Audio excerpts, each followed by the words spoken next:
He coached her in public speaking. And we'll move back now to the funeral procession. Still in Hyde Park.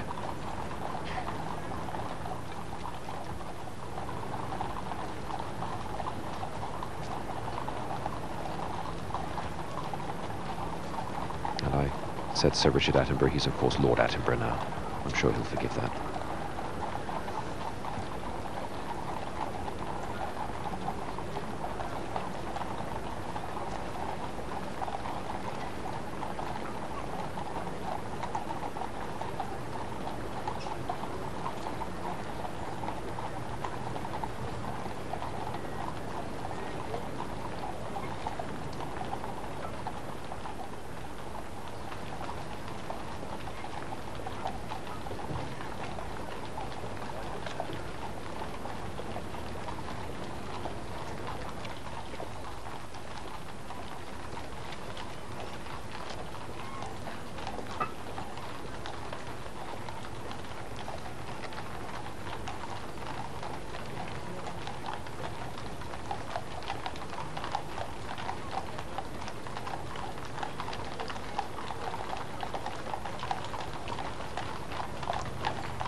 Another close-up shot there of the wreaths on top of the coffin from her two sons, the two princes, and her brother Earl Spencer, and the card in front from Prince William just says Mummy.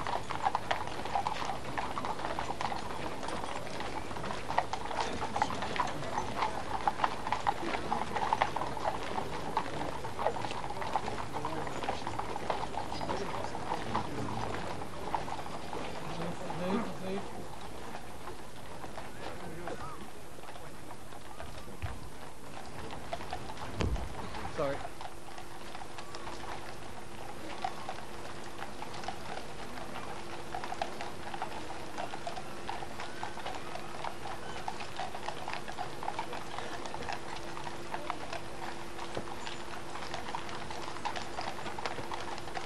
And we'll cross again to Westminster Abbey, where more famous faces have been arriving. Sir Cliff Richard.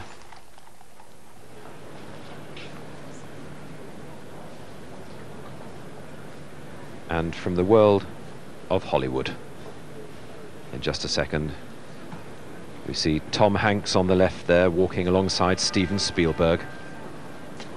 And behind them, Tom Cruise and his wife, the actress Nicole Kidman. What an array. It always was going to be her friends from the worlds of show business, charities, rather than the usual guests at a state funeral, such as statesmen and women. There'll be those, but in small numbers. What an array of Oscars below us there, with Tom Hanks and Steven Spielberg.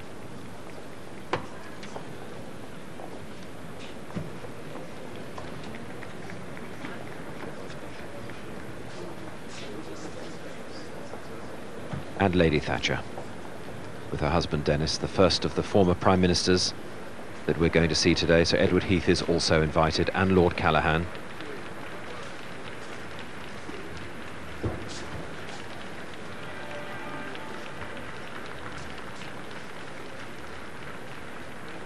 Through the great west door of the cathedral there. And we'll take you back now to the funeral cortege.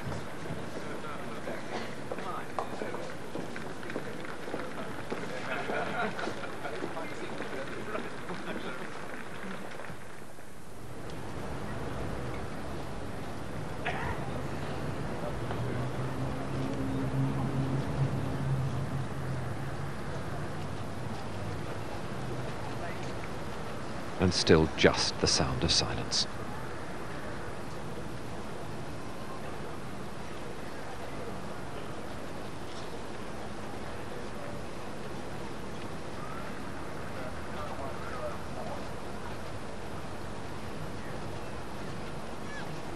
And Nick, we've not yet seen any sign of the princes. It is said that, widely known, that William particularly has expressed a wish to walk behind his mother's coffin.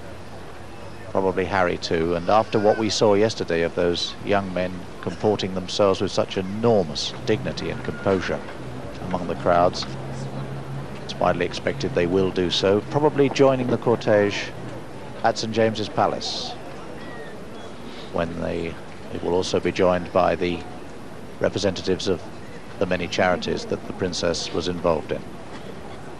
But it has been stressed that the decision is for the boys to make on the day. And this, of course, is that day.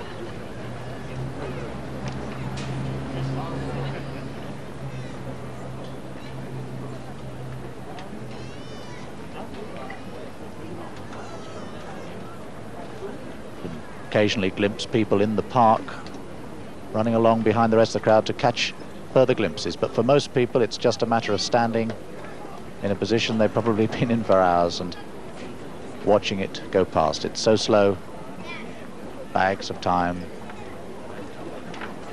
to pay respects and say everybody's individual goodbye to Diana. Yes, and indeed the word is slow. It seems to me that for the last week everyone has walked a little more slowly, talked a little more slowly. I've noticed in the streets strangers nodding to each other, smiling in shared grief. I wonder if any other living individual anywhere in the world could have inspired that and united so many people from so many walks of life and of so many ages all over the world.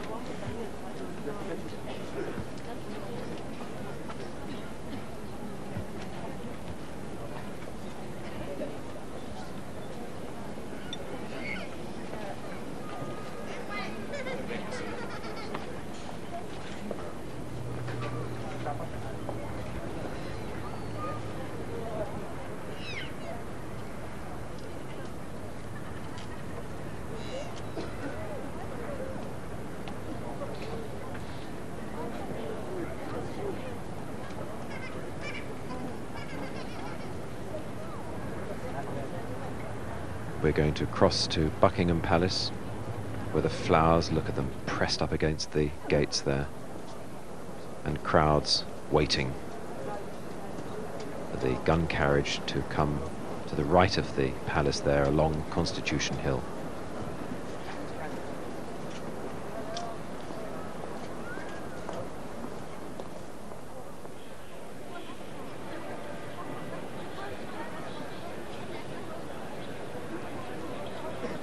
That's Whitehall, cenotaph at the end.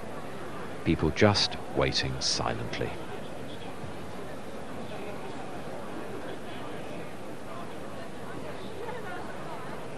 And you can see Whitehall there has half of it is lined with mourners. That's unique. It's always cleared for huge processions with military, but not today. This is for the people. And indeed it seems as if the question everyone has been asking each other this week, where were you when you heard? The entrance to the Abbey, more guests arriving. There's Robin Cook, the Foreign Secretary, at the bottom right of your screen. Just returned from a trip to the Far East. William Hague, the new Conservative leader.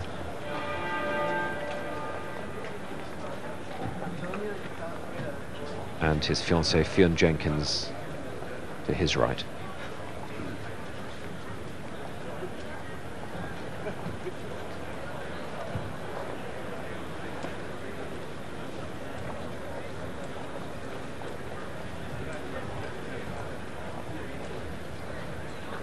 On the left, I think, is the dress designer Bruce Oldfield, bottom left of your picture, just leaving the picture, who was closely associated with the princess.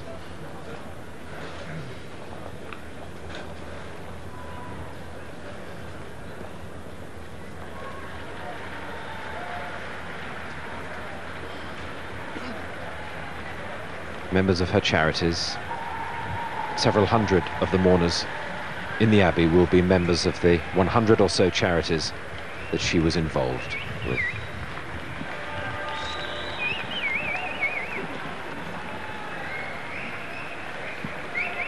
And there's Imran Khan, former cricketer, and his wife Jemima is surely standing. There she is in the black hat. What a dreadful year she's had. Lost her father and now lost one of her closest friends.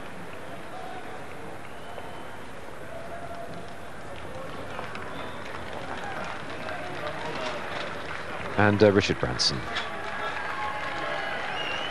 flamboyant entrepreneur, and I know he won't mind me saying he's wearing a tie. One of the few times he's ever been seen in one. Not arriving in a stately limousine, waving to the crowds. Such a different atmosphere from a state occasion, because this isn't. We must keep reminding ourselves, however much it may look like one at times, it is not a state occasion. And there is Sir James Goldsmith's widow, Lady Annabel Goldsmith.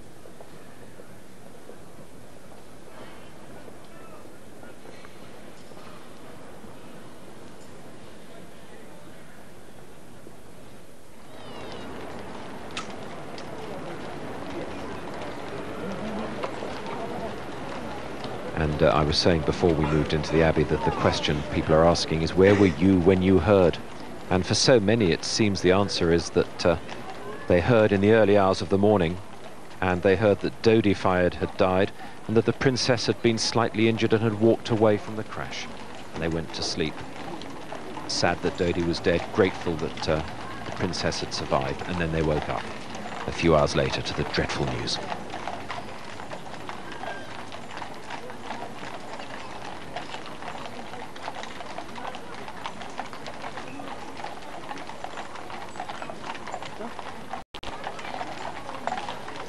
The coffin is still in Hyde Park. It's approaching the end of Carriage Drive, and it'll shortly emerge into Hyde Park Corner.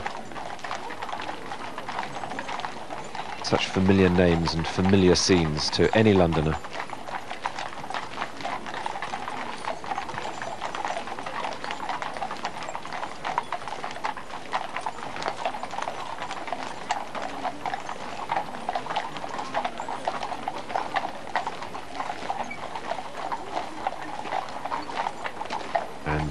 Charity workers behind the procession, gathering in Marlborough Road as the procession draws near. There will be 500 of them from, as I said before, around 100 charities, and they will join the funeral cortege as it enters the Mall and follow it to Westminster Abbey.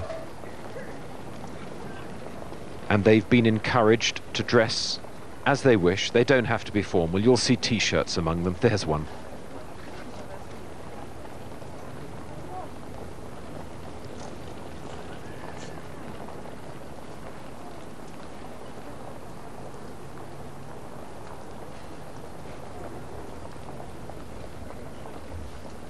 There are representatives there from Barnardo's, Birthright, the Malcolm Sargent Cancer Fund for Children, the National Rubella Council, the Preschool Playgroups Association, the British Red Cross, the British Deaf Association. The list goes on, and they are all there, 5 from every charity. Did the world really know that she was involved in such an enormous amount of charitable work?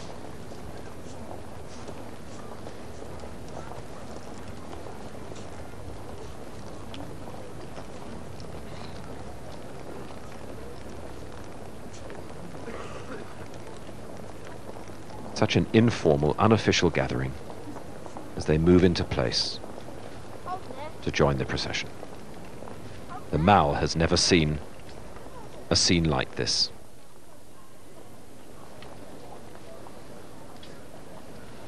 And we move back into Hyde Park to see the cortege pass between ranks and ranks of mourners, all quiet.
look at them. Hundreds of thousands of people waiting silently to see the cortege. And while they wait, we'll show you an image of the princess from the past associated with Hyde Park, where she is now.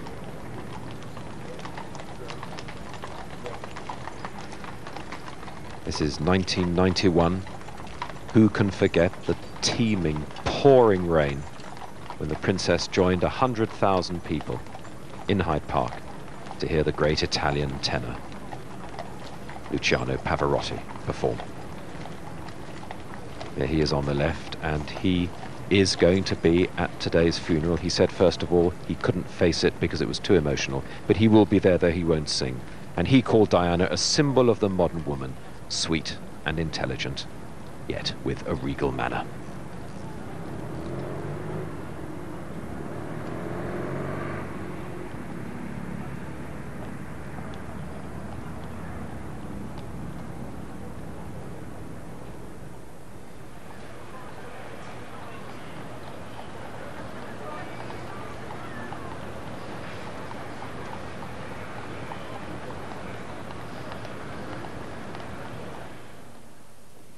And we're going to cross in a moment to the Abbey. There is Mohammed Al-Fayed, who lost his son in that dreadful crash.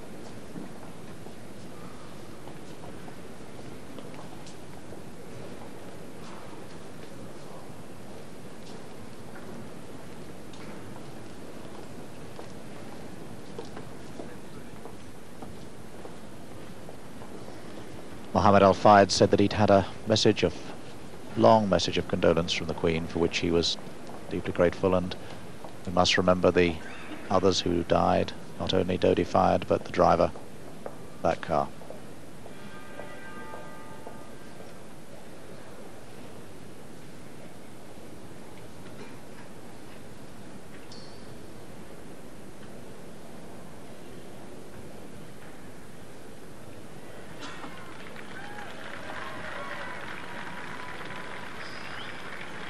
And there is Luciano Pavarotti, arriving to applause. Clearly grief-stricken.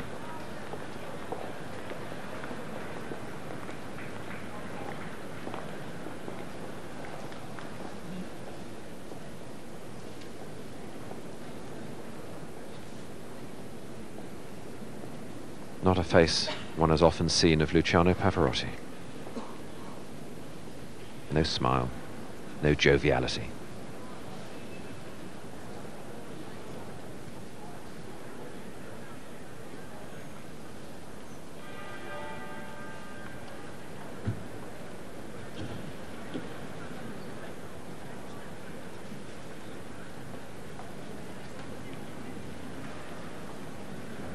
Mark Phillips, nearest the camera, and his wife. Paddy Ashdown, the leader of the Liberal Democrats, arriving with his wife.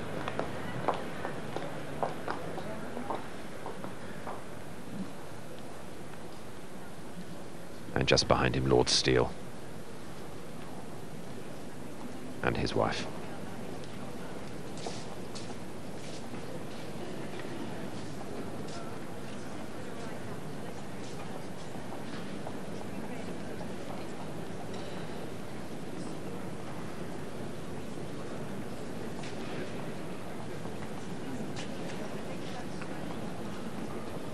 And we'll return now to the procession as it emerges from Hyde Park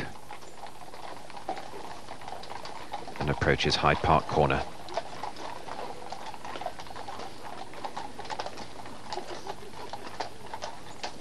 Apsley Gate shortly, but before that, in fact, you can just see at the back of the picture the memorial gates, the Queen Mother's gates.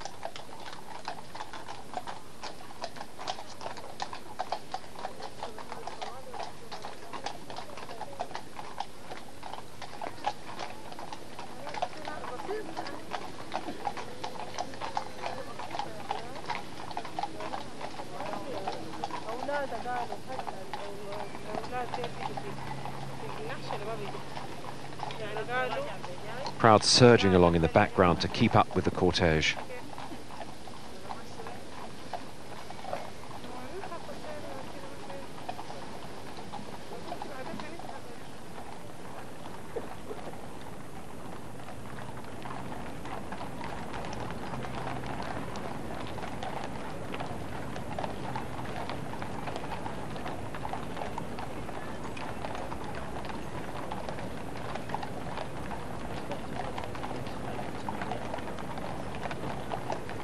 And remember, this is the extended part of the procession. It's taken the best part of an hour to reach here, and it's some way to go to reach the beginning of what would have been the original procession in the Mall. More arrivals at Westminster Abbey. Elton John, who flew in from New York and who will, as we all know by now, perform the song for him. George Michael.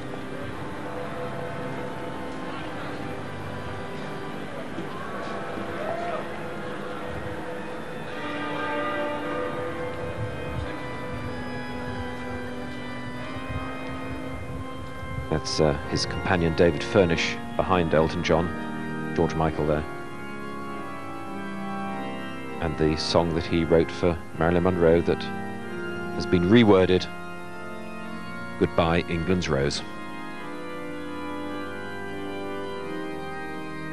And the cortege now goes through Apsley Gate. This is a historic moment because only the monarch has ever ridden through Apsley Gate.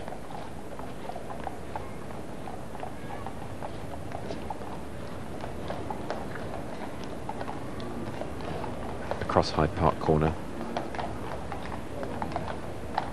into Apsley Way.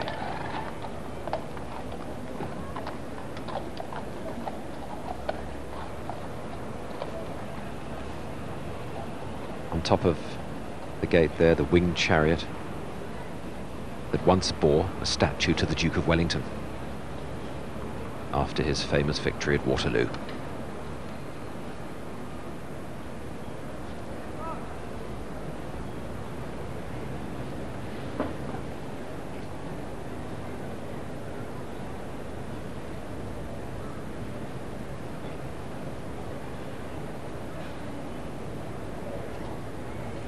Such a familiar sight, such a familiar place this to anyone who knows London.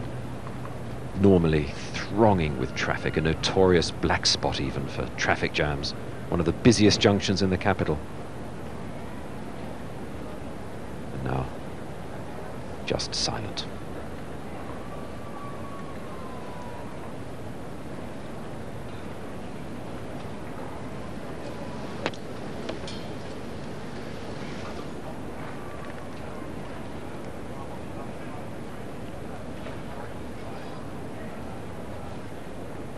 And still, mourners arrive at the Abbey for the service that begins in a little under an hour from now. Great vaulted ceiling and the nave below. And the choir screen. There's Elton John sitting in the choir stalls.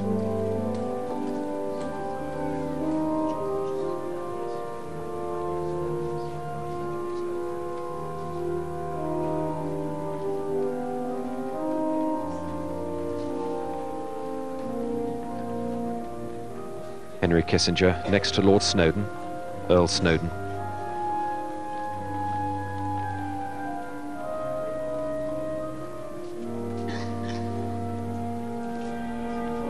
Winston Churchill, MP, who is looking down at the ground, and the slab he's just walked round is the memorial to his grandfather, Sir Winston Churchill.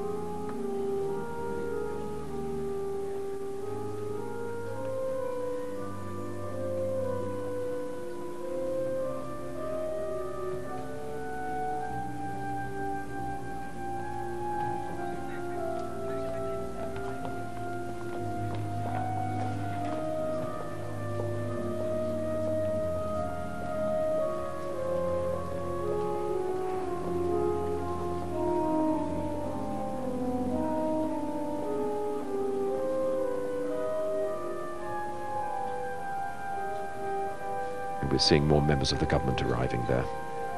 There's the high altar and the catafalque already in place, which will shortly bear the coffin of the Princess of Wales.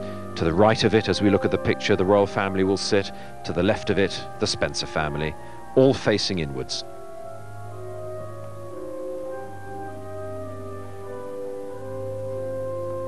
So many of the guests at the funeral today have stories to tell of how the princess touched their lives. We spoke to 3 of them before the service: a fashion designer, a politician, and a British Red Cross official. I'm John Gray of the British Red Cross. The Princess of Wales was very special to many people. To people she came into contact with, to those who attended the events to help us raise money to support the work.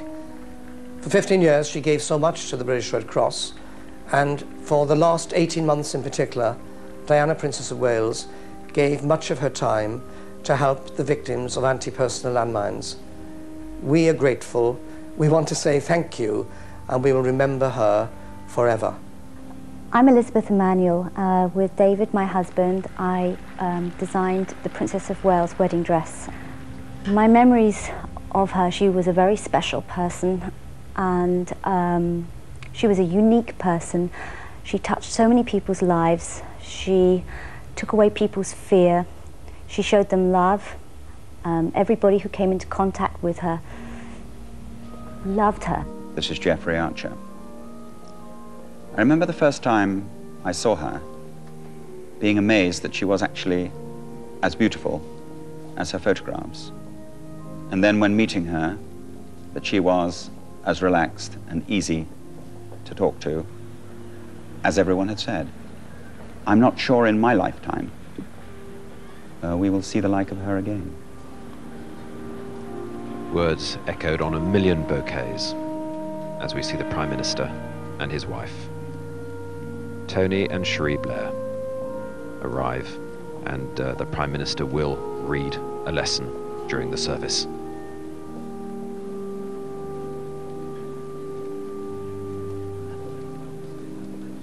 And that's another face from show business, Tom Conti, the actor behind the Prime Minister.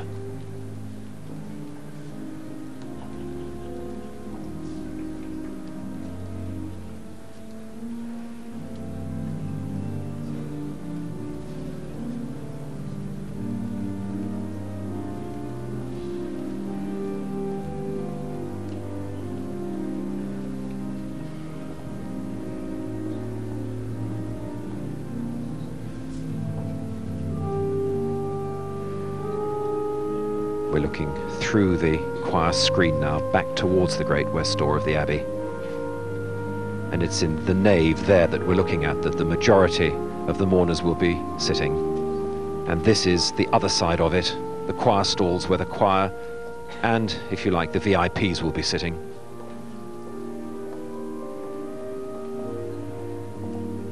And yet this is still the people's funeral, or, to use Tony Blair's words, the people's princess.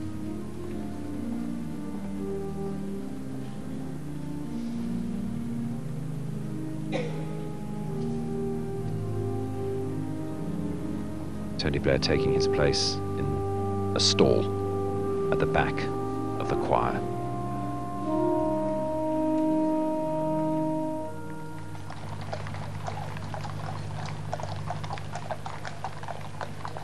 And the funeral cortege is turning into Constitution Hill, at the end of which on the right is Buckingham Palace, and to the left the Mall.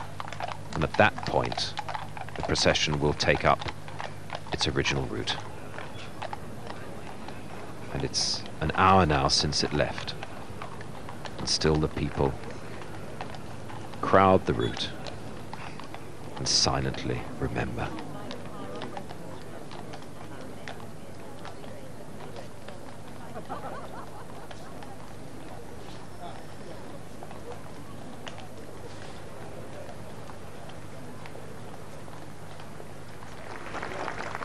Princess Royal's son, of course. And they're gathering now at the entrance to Buckingham Palace.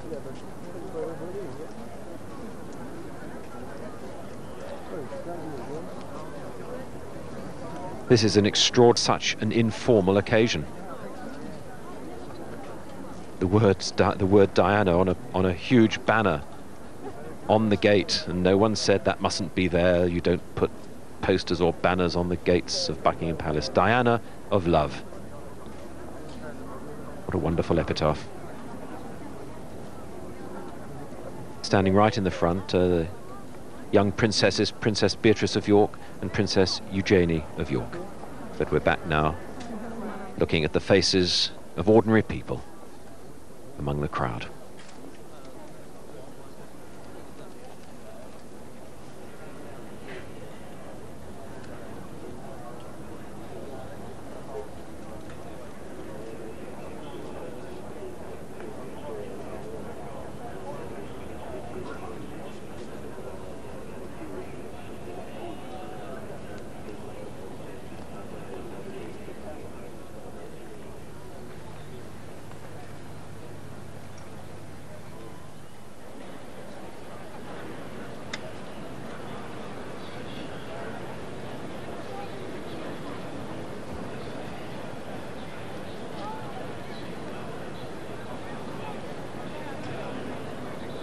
They're cold, they've been there for hours, possibly days. They're not speaking.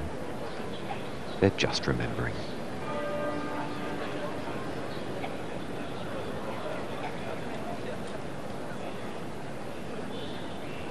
People lining the route in Whitehall, as I said earlier. They've been allowed into the avenue itself, the broadest avenue in Westminster. Government offices on the right.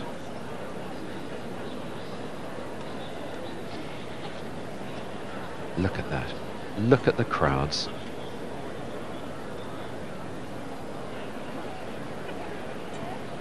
That's the arch behind them, there on the left, behind which is Horse Guards.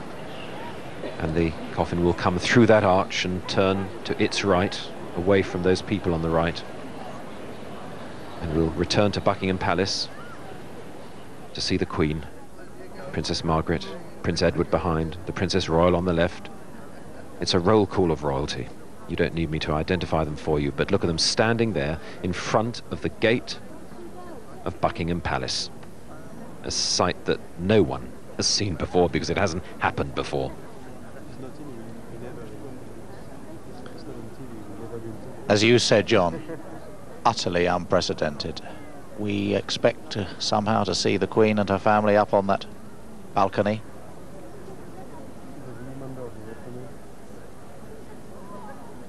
A remote almost from her subjects, or in the back of a motor car. But of course we did see her and the Duke of Edinburgh yesterday moving along outside the gates, looking at all those flowers, talking to people there. And traditions are just sort of crashing like ninepins here, John. Yes, and I know that these pictures are being beamed around the world, and maybe people in some parts of the world will think this is quite a normal scene. Little do they know. In America, I know for a fact, people have got up early to watch live transmissions from London. In the Far East, where it's, well into the day now, late afternoon, early evening, they're sitting watching. Television schedules have been cleared around the world because no one has ever had views of the royal family quite like this, or indeed views of London, Londoners and the British people. Now if you look just under the "of" in Diana of Love, that is the Duchess of York.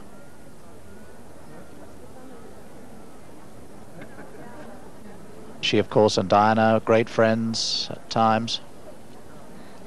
The relationship a bit up and down, I think. Like so many other things in Diana's life, it was all so normal. And this is what they are seeing. They are looking up Constitution Hill as the cortege approaches Buckingham Palace itself.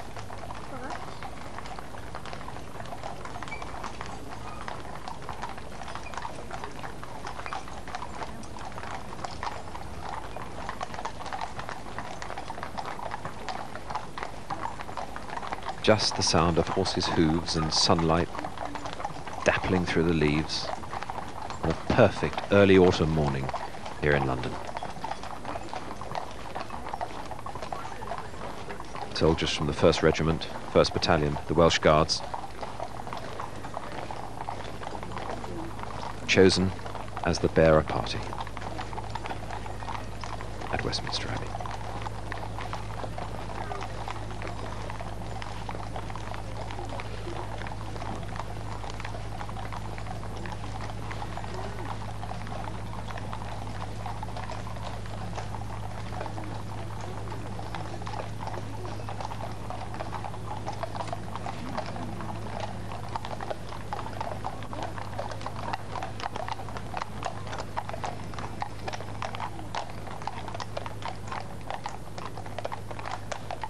All the criticisms that have been levelled at the princess over the years even, stilled today.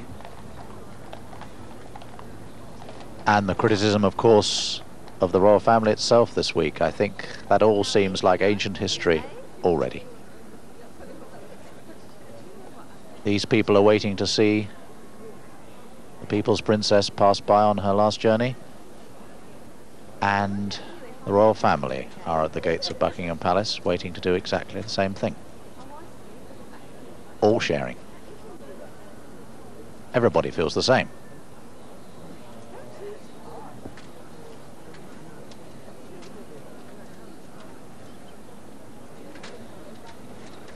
The Mall, that great processional avenue built for Queen Victoria's funeral in 1901, and now the centrepiece of any set-piece state event, and the centrepiece too for today's ordinary funeral.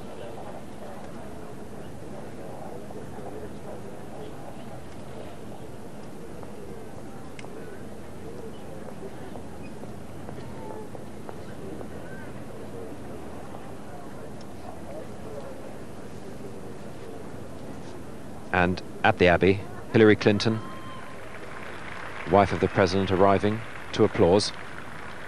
President Clinton wanted to come, we're told, but felt that the security that he would have to bring with him would detract from the event itself. And Hillary and Princess Diana, of course, met in Washington, kindred spirits.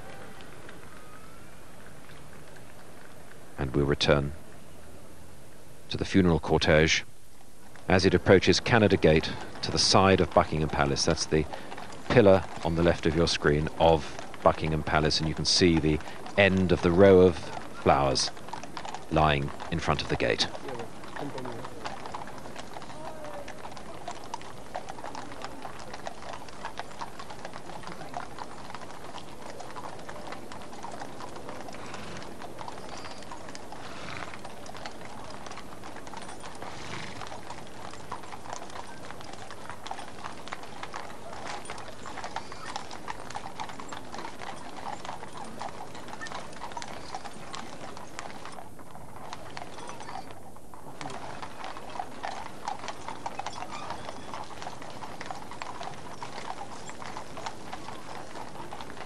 And the royal family there, immediately behind the coffin. They're clearly not going to follow it on foot, but they were there as it passed by. Clearly a conscious decision, almost certainly taken by the Queen. We will all be in front of the gates of Buckingham Palace as the coffin passes by.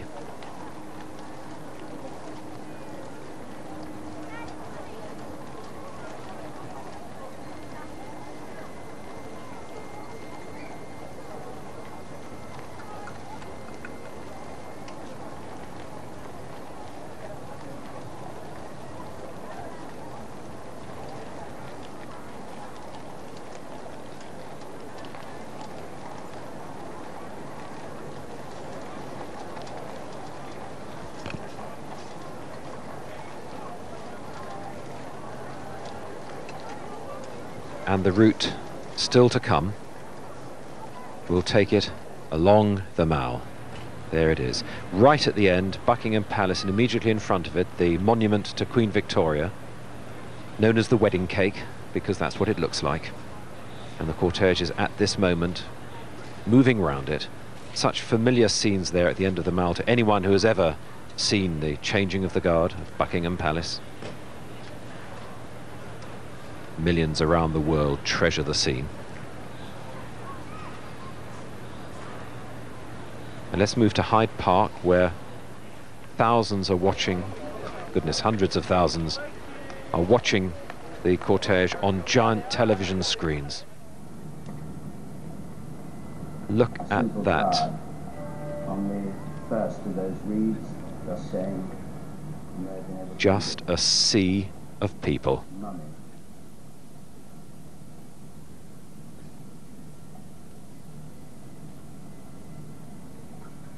Someone paying their own tribute, skirl of the pipe. and the Scottish lament sounding out. Another screen been erected in Regent's Park. It was obvious that there would be such a great demand for people who couldn't get close enough to actually see the coffin themselves. And of course, millions and millions of people across the world, the biggest TV audience almost certainly of all time.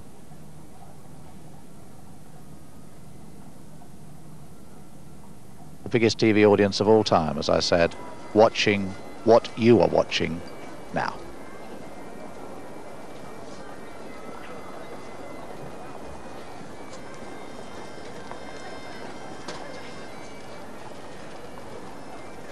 And that's the pedestal of the wedding cake on the right. In fact, directly in front of us, the blue screens.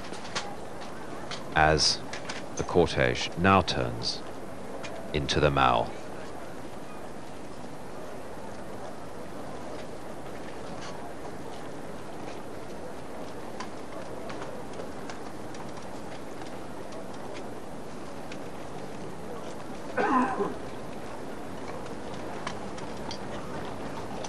Normally such a busy thoroughfare, but today the traffic lights all removed.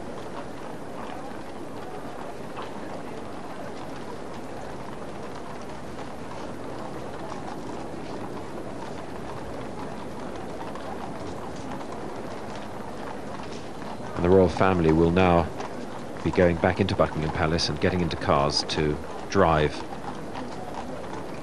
through the back streets, down Birdcage Walk probably, and through into Parliament Square to the Abbey to await the arrival of the coffin. We were talking earlier about the possibility that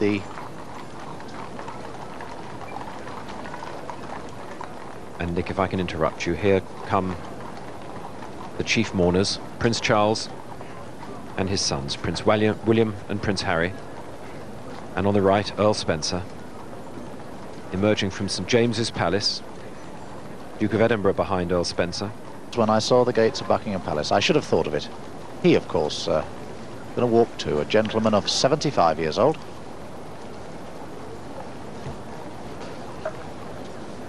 At least we think he's going to walk. We keep getting caught by surprise by everything today, just as we have. To them, they began the week as boys, they've ended it as men. We've seen them almost visibly mature in front of our eyes.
slowly, slowly, along the middle of this broad avenue.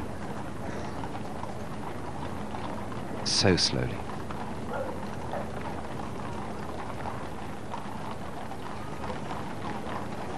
The avenue's been narrowed, especially today. The crowds have been allowed onto the Mall. And Prince Charles comforting his youngest son, waiting for that moment when they join their mother.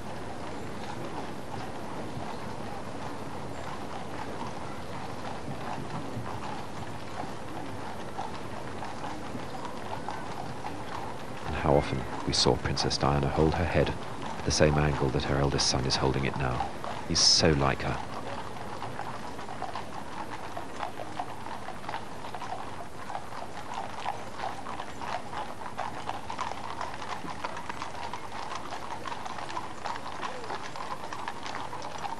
Charity workers assembling and waiting behind, 500 of them. And here come the chief mourners, Duke of Edinburgh,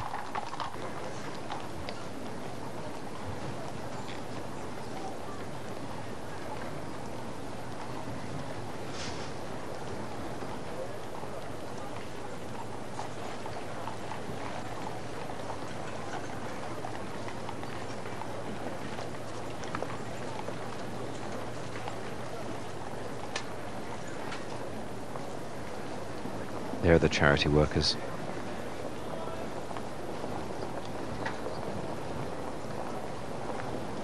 $500, representing 100 charities.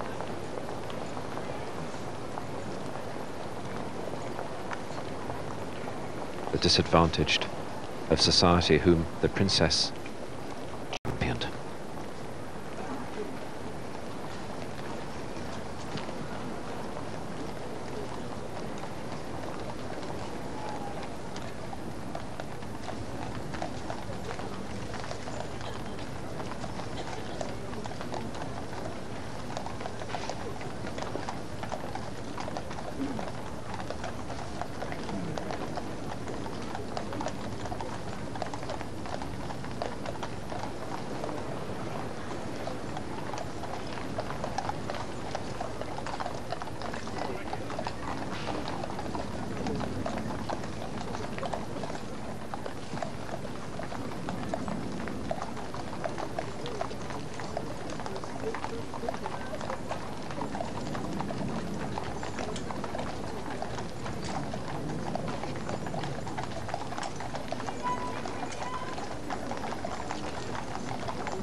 Chief mourners, Earl Spencer, Diana's brother in the middle, the two princes either side of him, Prince Charles and the Duke of Edinburgh.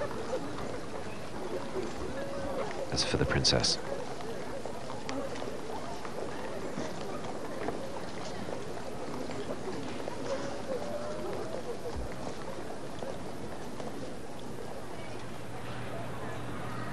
what an extraordinary view of the Mall.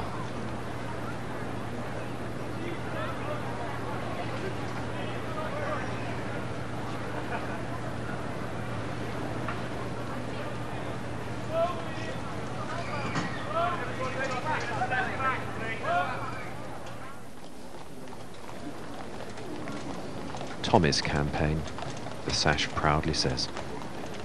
Charity workers with household guards. What an extraordinary sight.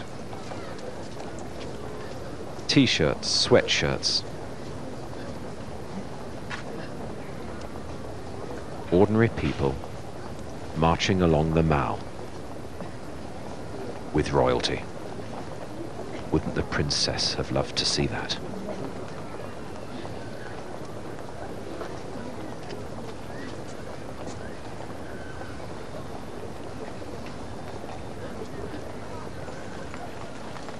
And we're crossing to the Abbey where members of the Spencer family are at her. Lady Sarah on the right. Lady Sarah McCorquodale, with whom the princess had a particularly close relationship. They used to sit up late into the night talking. There's Mrs. Shand Kidd, who gave the world such a great, great statement when she heard of her daughter's death. I thank God for the gift of Diana and for all her loving and giving. I give her back to him with my love, pride and admiration, to rest in peace. A mother's words for her daughter.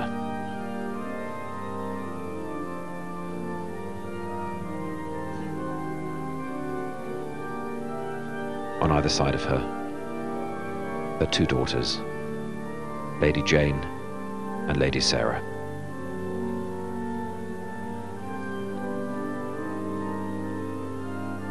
At the back on the right, Sir Robert Fellows, who is the husband of Lady Jane.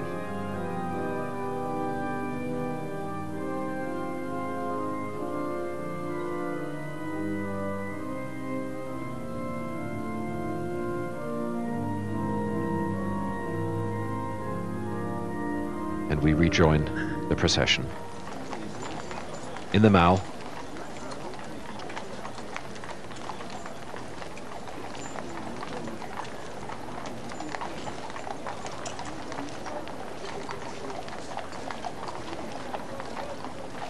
and in a moment you'll be able to hear, possibly for the first time, the great tenor bell of Westminster Abbey tolling. It's tolling at intervals of 1 minute, and it's half muffled. Courage of these two boys. It was their request to walk behind their mother's coffin. Eager Prince Harry, a little step in front of the others. Prince William, his head bowed. In fact, Prince William was due to have returned to Eton 3 days ago for the start of his 3rd year at college, and he's been given a week's compassionate leave.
And the cortege is now turning into Horse Guards.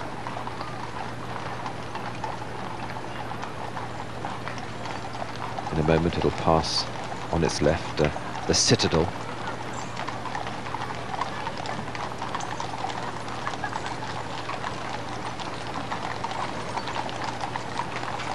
And we've been told that the Queen Mother has left Clarence House, her London residence, for the Abbey.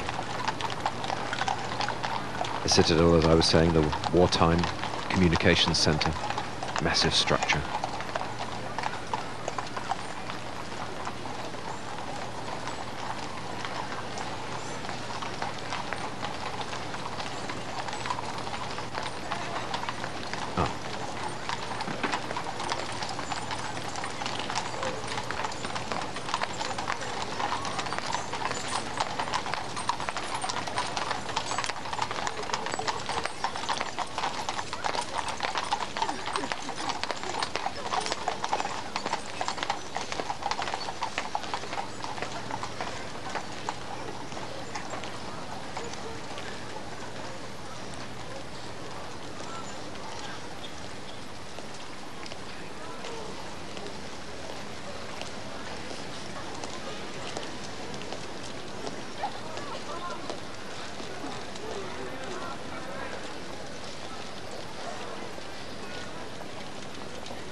beyond the crowd's Horse Guards parade, into which the cortege will turn.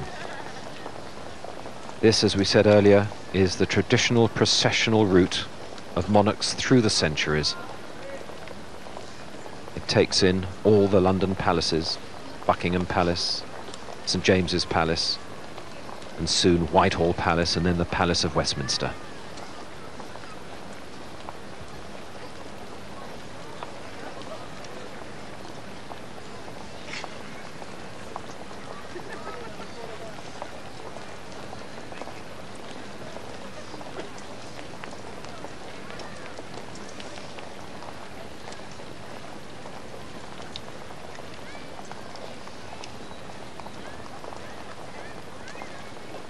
And the charity workers stretching into the distance there, behind the men of the royal family.